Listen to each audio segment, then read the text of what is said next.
పరీక్షనే టోటలీ రద్దు చేసేయాలి. గవర్నీలు నిర్మలా సీతారామన్ గారని ఆవిడ అన్నారు, ఈ నీట్ పరీక్షల్లో కనుక లీకేజీ జరగటం వల్ల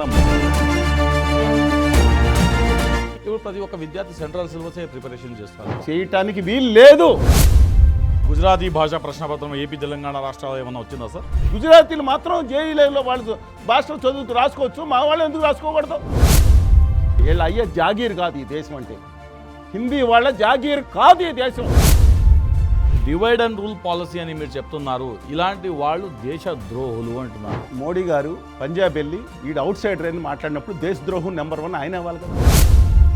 ఈ దేశంలో రెండో అతిపెద్ద భాషగా ఉండే స్వతంత్రానికి 4వ భాషగా తెలుగు పడిపోయిందంటే ఈ రాజకీయ నాయకుల వల్ల. అటు ఏపీలో జనసేనను విమర్శించిన, సెంట్రల్లో బీజేపీని విమర్శించిన దేశ ద్రోహులు. వాళ్ళ క్యారెక్టర్ని నాశింప చేయటం, వీళ్ళొక్కళ్ళే దేశం కోసం